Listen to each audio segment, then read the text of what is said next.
Hey everyone, how you doing today? So I've been hearing a lot about, a recession coming.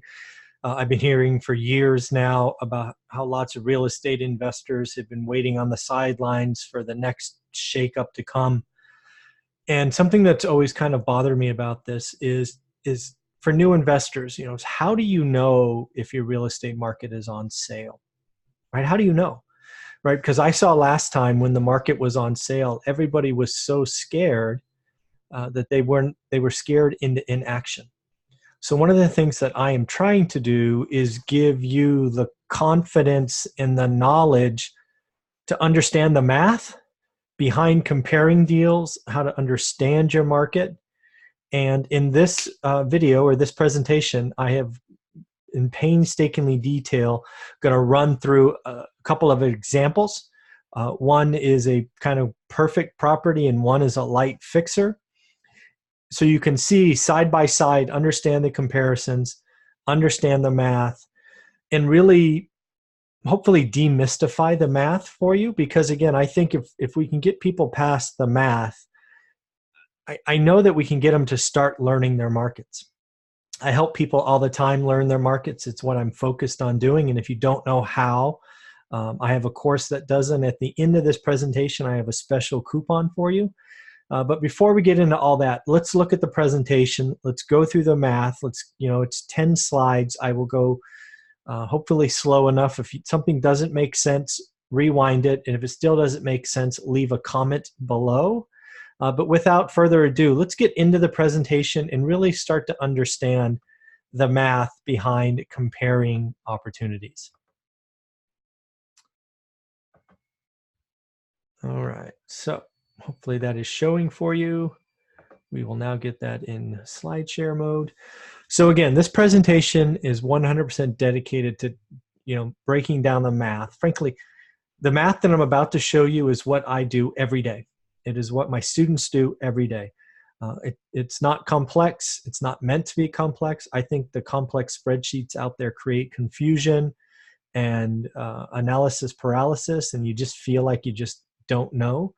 So that's why I want to go through this in detail.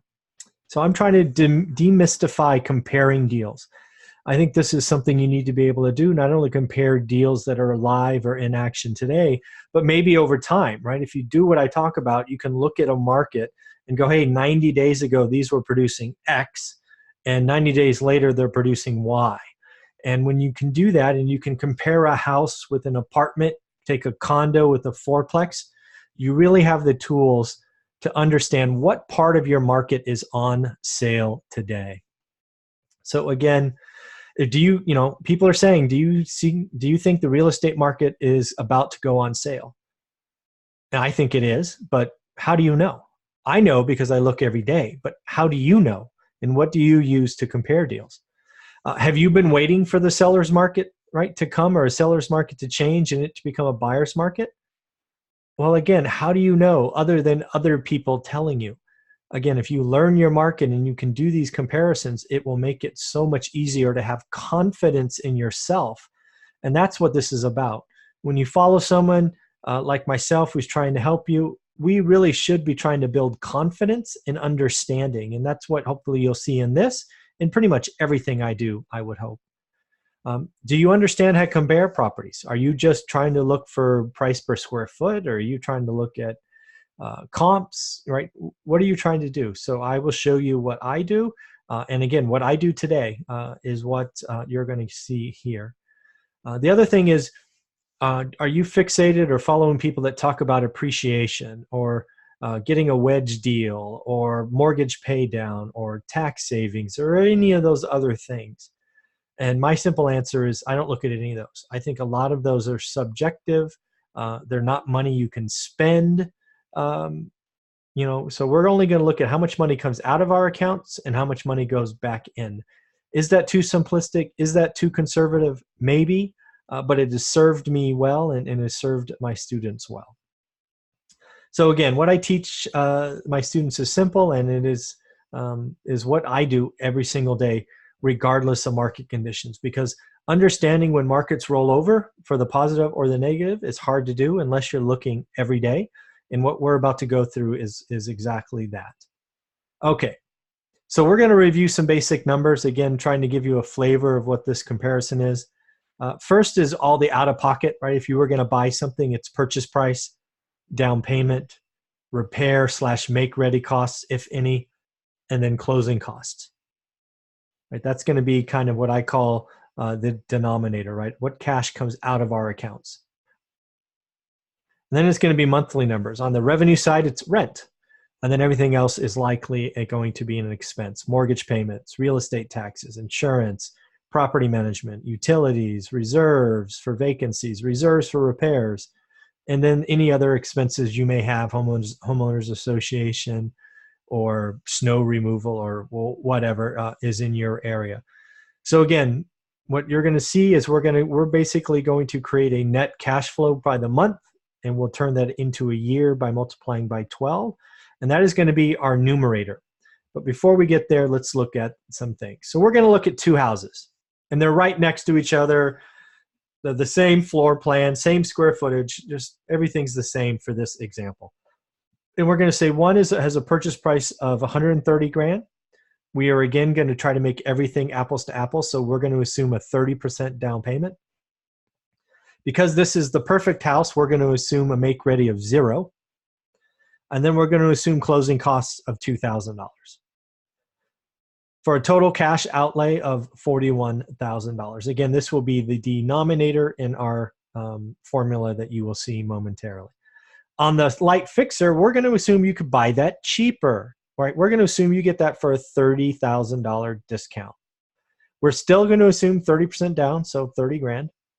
We're going to have a make ready of $25,000. So again, you're getting a little bit of equity, right? $5,000 in this case. How I get that is $100,000 purchase plus 25 in make ready. That's an all-in of 125. And on the other side, you have an all-in of 130. So that's where I said the 5,000. But as you will see throughout this presentation, I do not count that 5,000 anywhere. Yes, it's on your net worth, sure. But again, you don't spend your net worth. And I don't want to use it for any kind of calculations. Again, we'll just assume closing cost of $2,000. And then we have a total outlay of cash for this particular asset of $57,000. So again, something you will see if you've read my book is I made the mistake of focusing on light fixers in the beginning, and we will get into that later. It just really stunted our growth because we used our cash too much. And as you can see, our light fixer, while a lot cheaper at $100,000, it consumed 40% more cash. So again, these are things that I didn't realize until later, but this is just step one of our journey together. So let's look at our perfect house as far as monthly expenses go. So we're going to assume the rent's $1,100, and as you'll see, the other house, guess what, is also $1,100. But let's go through these numbers. So I assumed, I did a mortgage calculator. I think I did it like 4.1%, but I did them the same rate for both. So let's assume $440. Again, baselining real estate taxes at $150, insurance $50, property management $100, utility $0. In this case, at least in California, tenants pay all utilities, so I assume $0 in both cases. I did have reserves for vacancies, $50, reserve for repairs, $50. Again, put in any number you like. These are just an example. Again, if you have other expenses, go for it. So in this case, we have total expenses of $840. And again, I'm not trying to tell you $50 reserves or vacancies is enough. These are things you need to figure out in your market. I'm giving you the formula that you can then change to your city, your investment, your market, all of that. Okay. So the light fixer, same rent, $1,100. Really, the only number that changes here is the mortgage payment, right? Because again, we bought it for $30,000 less, and we put in a significant down payment. So our payment is actually $340. Everything else is the same. So again, in this case, let's just build this out. Sorry, this didn't build correctly, but that's okay. So again, let's go to the perfect house side. So estimated yearly cash flow divided by out-of-pocket cash to buy property. That is my formula, right? So how does it break down for the perfect house? So 1,100 minus 840, and you'll see those numbers earlier. that 840 was total expenses, equals a monthly cash flow of 260. I then multiply that by 12, and that gives you a yearly cash flow of $3,120. Remember, our out-of-pocket cash was $41,000 for the perfect house. That was closing costs of $2,000 and $39,000 down. So again, I'm always trying to get to the yield. So in this case, the yield, or how hard my money, my out-of-pocket money is working, is 3,120 divided by 41,000 equals 7.6%. Technically equals 0.076. But then again, you multiply that by 100% and you get the percentage that I'm looking for. So it's earning 7.6. Basically, my 41 grand is earning a yield of 7.6 in this example with these numbers and these variables. You look at your situation. On the light fixer side, same formula, right? The only real difference is in bullet number 2, you had a little bit more cash flow. You had $360 of cash flow. You then multiply that by 12, and you get yearly cash flow of $4,320. But remember, you had more cash down, so you had to put $57,000 basically out of pocket, not down, but out of pocket. It was down payment, repair costs, and closing costs. So again, use the same formula, $4,320 divided by 57,000, and you get a yield of 7.5%. Isn't that interesting? Again, this is an example. You can go through and play with the numbers for your market, which I suggest you do, and my students build their own spreadsheets with these formulas. But in this case, on one side, you have $41,000 working, as I say, hard at 7.6. And on the other side, you have $57,000 working slightly less hard at 7.5. It doesn't always work this way. Sometimes the cheaper one, if you can get a big enough discount and the make ready is not too bad, it can work better. And this is, the light fixers are the whole BRRRR strategy that you have heard about. But realize with the BRRRR strategy, you have a lot more costs. You have holding costs, and you have all these hard money costs and all these points and all these things. I didn't want to go into that in this example because I wanted to make this an apples to apples comparison and have as many of the numbers be the same as possible. But again, this is the math. Go through this a couple of times. Work it out in your market. Figure out what it is. And again, all I'm trying to do is get to that 7.6% or the 7.5. I can do this same calculation for a house, a condo, a fourplex, a duplex, a 10, 20, 30, 40 unit apartment building. I have compared 30 unit apartment buildings with single family homes. And sometimes the apartment's a better deal, and sometimes it's the house. I don't care about number of doors. It's a vanity metric. I don't care about total rent. I don't care. I want to know how hard my money is working, and I want to buy the asset where my money is working the hardest. And that's what I want to help my students understand. It's what I spend all the time and energy trying to get at. So again, let me know what you think of this. Feel free to ask questions. But again, it's a big driver and something I think would give you a lot of confidence and allow you to understand when a market's on sale. Because maybe today they produce 5%, but after you do your research and you spend 90 days or 6 months, you can realize, oh my God, what used to do 5% is now doing 7.2. You'll know it's on sale and by exactly how much it's on sale. So it's a very powerful tool.